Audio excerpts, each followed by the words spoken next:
You know how Fox has a weird way of counting Simpsons episodes? They refuse to count a couple of them, making the amount of episodes inconsistent. The reason for this is a lost episode from Season 1. Finding details about this missing episode is difficult. No one who was working on the show at the time likes to talk about it. From what has been pieced together, the episode was written entirely by Matt Groening. During production of the first season, Matt reportedly started to act strangely. He was very quiet and seemed nervous and morbid. Mentioning this to anyone who was present results in them getting very angry, forbidding you to ever mention it to Matt. I first heard of it at an event where David Silverman was speaking. Someone in the crowd asked about the episode, and Silverman simply left the stage, ending the presentation hours early. The episode's production number was 7G06, and the title was Dead Bart. The episode currently labeled 7G06, Moaning Lisa, was made later, and given Dead Bart's production code to hide the latter's existence. In addition to getting angry, asking anyone who was on the show about this will cause them to do everything they can to stop you from directly communicating with Matt Groening. At a fan event, I managed to follow him after he spoke to the crowd, and eventually had a chance to talk to him alone as he was leaving the building. He didn't seem upset that I had followed him. He probably just expected a typical encounter with an obsessive fan. When I mentioned the lost episode, though, all color drained from his face and he started trembling. When I asked him if he could tell me any details, he sounded like he was on the verge of tears.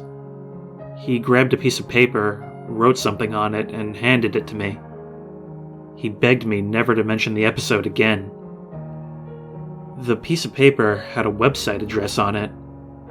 I would rather not say what it was, for reasons that you'll see in a second. I entered the address into my browser and came to a site that was completely black, except for a line of yellow text, a download link. I clicked on it, and a file started downloading. Once the file was downloaded, my computer went crazy. It was the worst virus I had ever seen. System Restore didn't work.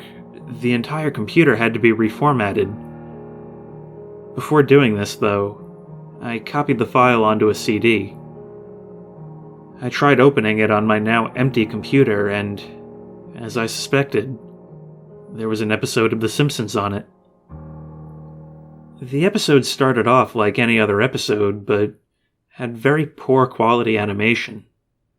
If you've seen the original animation for Some Enchanted Evening, it was similar, but less stable. The first act was fairly normal, but the way the characters acted was a little off. Homer seemed angrier, Marge seemed depressed, Lisa seemed anxious, and Bart seemed to have genuine hatred and anger for his parents. The episode was about the Simpsons going on a plane trip, and near the end of the first act, the plane started taking off. Bart was fooling around as you'd expect, and as the plane got about 50 feet off the ground, Bart broke a window and was sucked out. At the beginning of the series, Matt had this idea that the animated style of the Simpsons world represented life, and that death turned things more realistic. This came into play in this episode. The picture of Bart's corpse was barely recognizable.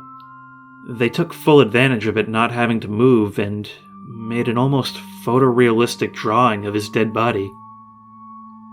Act 1 ended on the shot of Bart's corpse. When Act 2 started, Homer, Marge, and Lisa were sitting at their table, crying. The crying went on, and it got more pained and sounded more realistic. Better acting than you would think possible.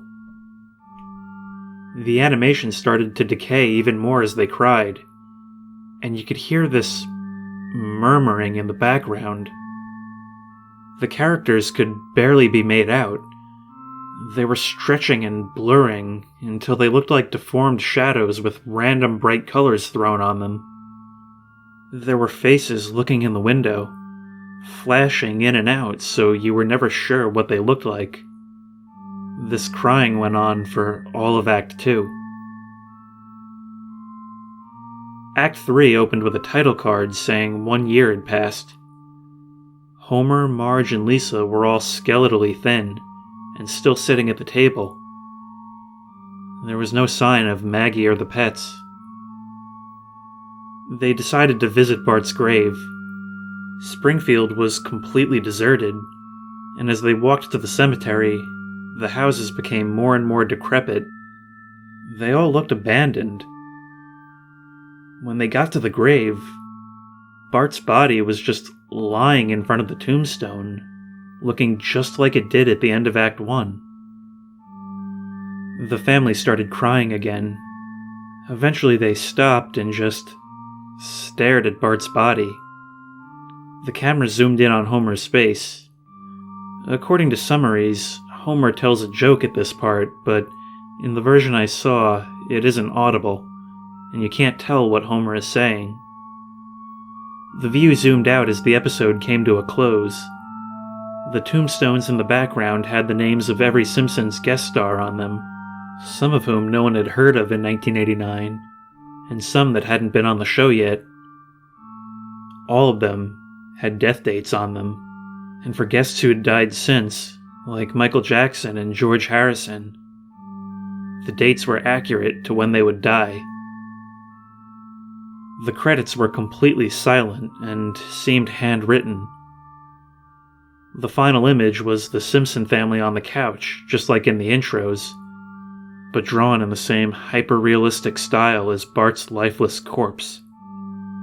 A thought occurred to me after seeing the episode for the first time.